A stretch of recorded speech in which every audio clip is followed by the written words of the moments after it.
বিচার করবে, কই হয় না, যায় যায় যায় যায়। আল্লাহর নবীও বলছেন, বুখারী মুসলিমের হাদিস, আল্লাহকে সুযোগ দেন, দিতে দিতে দিতে দিতে হাত্তা ইজা আখাযাতহু লাম ইউফলিতহু, যখন ধরে ফেলেন তখন আর সময় দেন না।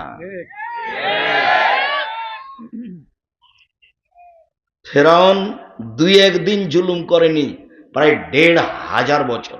তাহলে কত মানুষের প্রতি জুলুম করেছেন?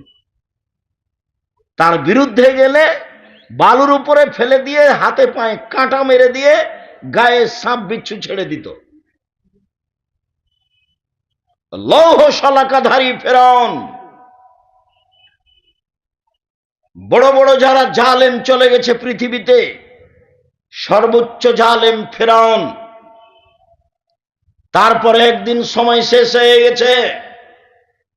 একদা আল্লাহ মূসাকে বললেন, মূসা, তোমাকে ফেরাউনের কাছে যেতে হবে।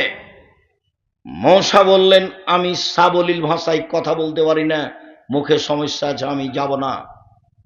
আল্লাহ বললেন, আমি মুখের ভাষা ঠিক করে দিচ্ছি, যেতে হবে। তিনি বললেন, ফেরাউনের পক্ষ থেকে আমার উপর একটা অপরাধের অভিযোগ আছে, আমি একটা অপরাধ করেছি, 1 থাপ্পড়ে আমি এক মানুষ মেরেছি, এটা ফেরাউনের পক্ষ থেকে আমার উপরে অপরাধের অভিযোগ, আমি যাব না। তখন আমাকে মারবে। তখন আল্লাহ বললেন, আমি তোমার সাথে আছি, কেমনে তোমাকে মারে সেটা আমি দেখব। তখন মূসা বললেন, ঠিক আছে, তাহলে আমার ভাইকে আমার সাথে দিতে হবে। ঠিক আছে, তাই হলো।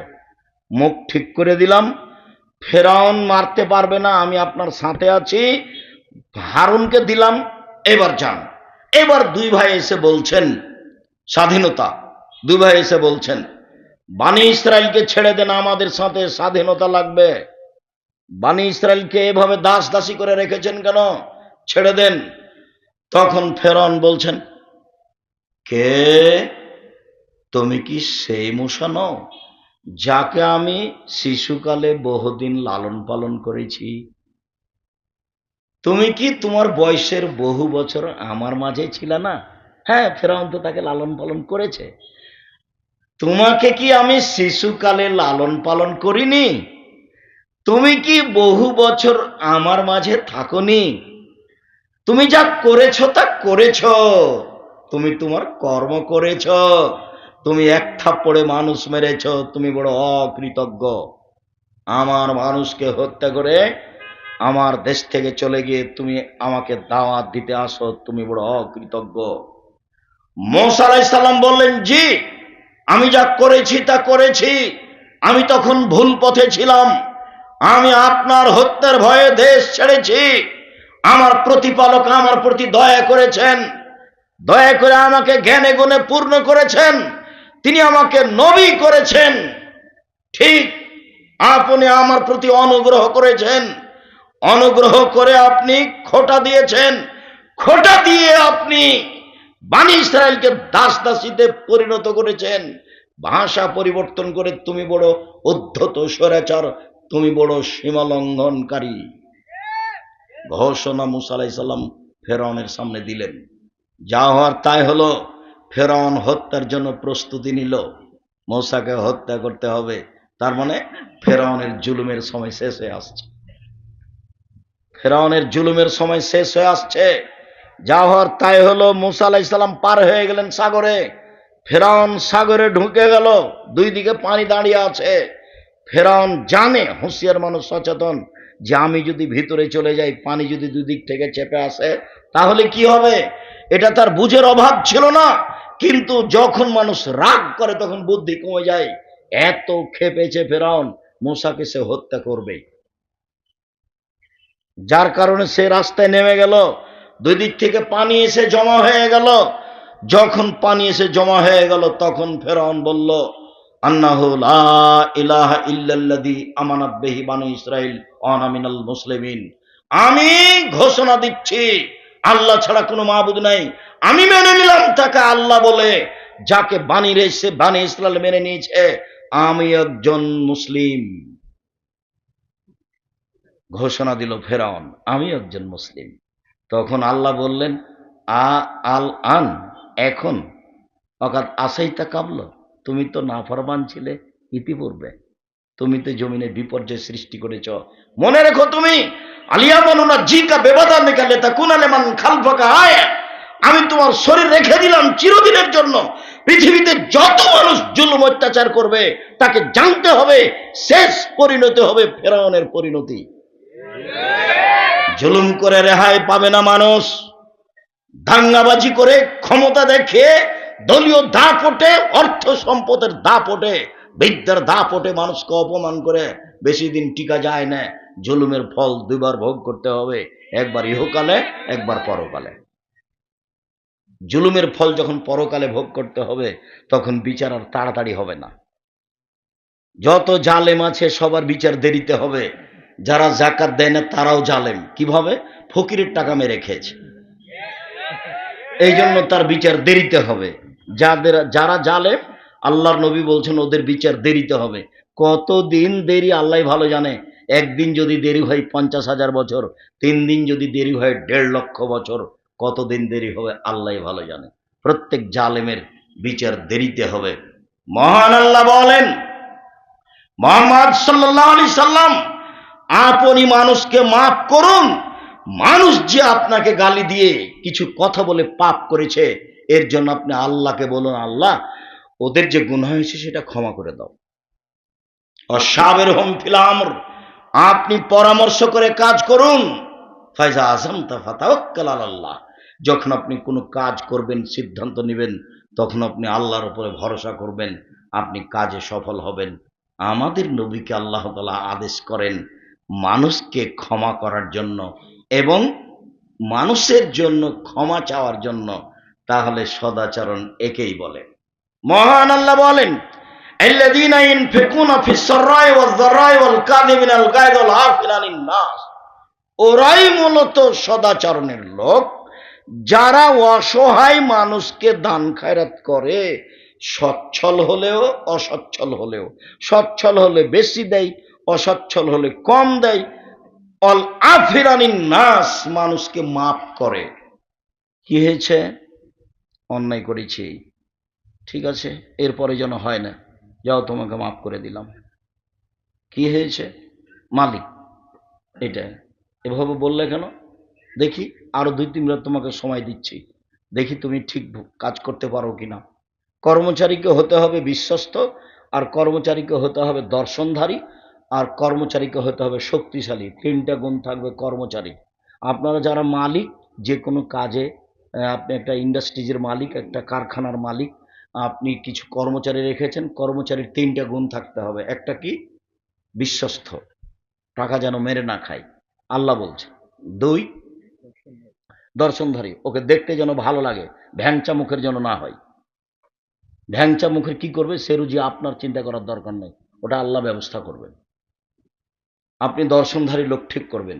3, শক্তিশালী।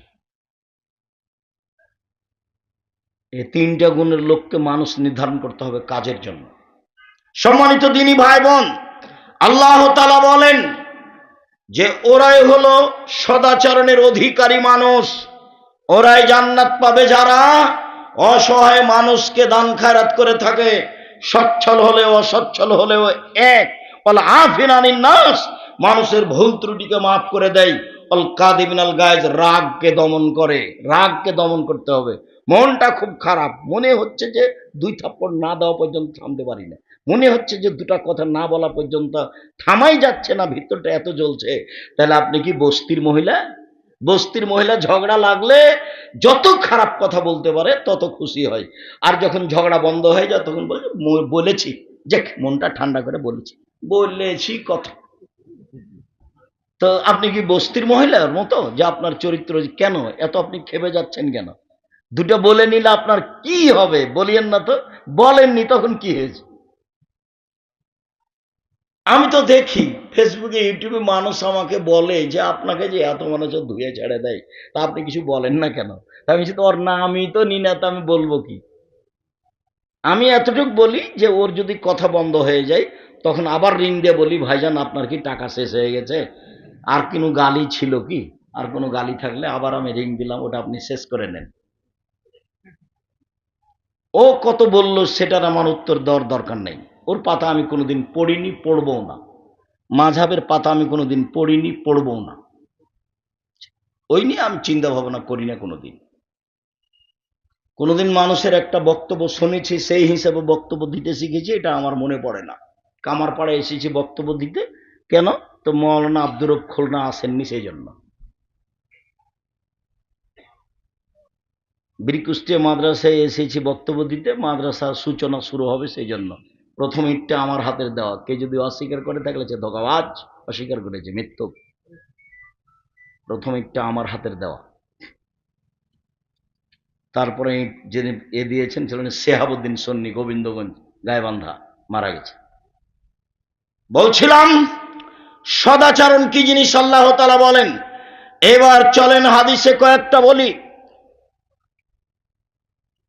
মোজায়না কাবিলার একজন বলছেন, আল্লাহর নবী, মা খায়রো মা উতিল ইনসানো, আল্লাহ তাআলা মানুষকে অনেক নিয়ামত দিয়েছেন, জমি জায়গা, টাকা পয়সা, বাড়ি ঘর, স্ত্রী, আল পরিবার, সবকিছু দিয়েছে, অনেক নিয়ামত দিয়েছে। আল্লাহর নবী, সবচেয়ে যেটা ভালো নিয়ামত সেটা কোনটা একটু বলেন তো আল্লাহর নবী, এটা জিজ্ঞাসা।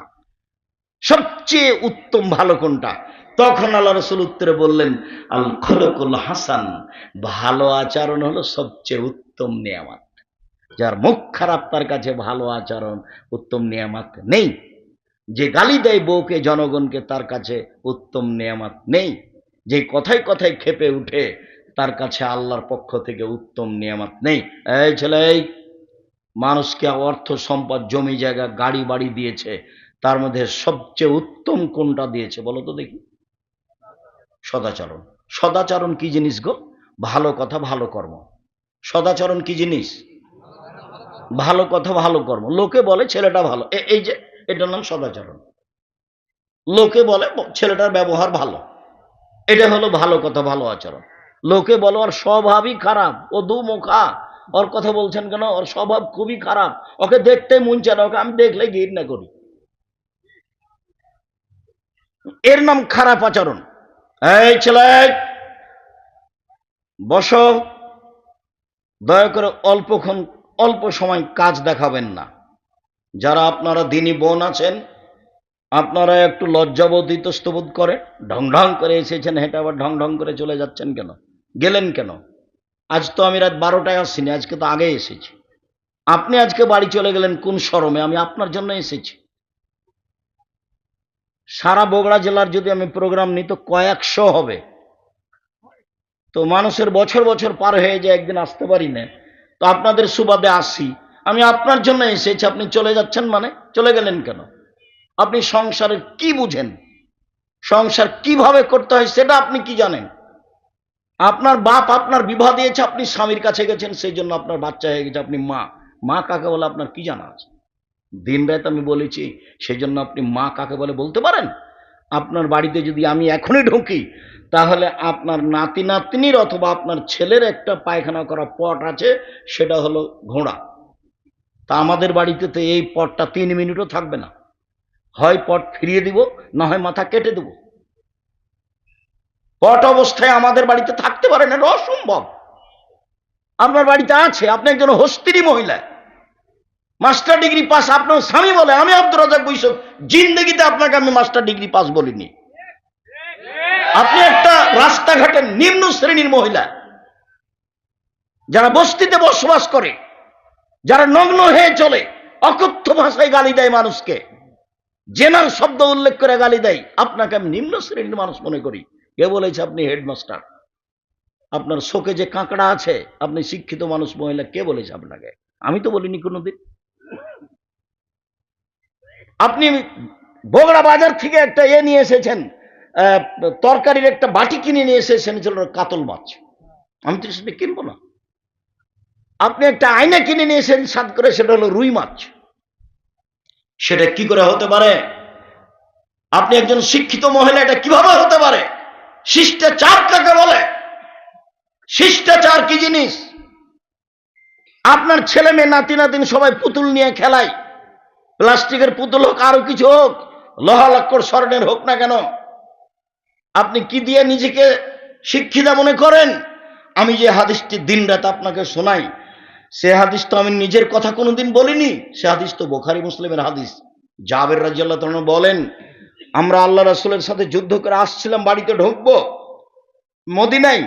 আল্লাহ রাসূল বললেন, সবাই তোমরা থামো। থেমে গেলাম। আমি বললাম, আল্লাহর নবী, আমি নতুন বিবাহ করেছি, আমাকে বাড়ি যেতে অনুমতি দেন।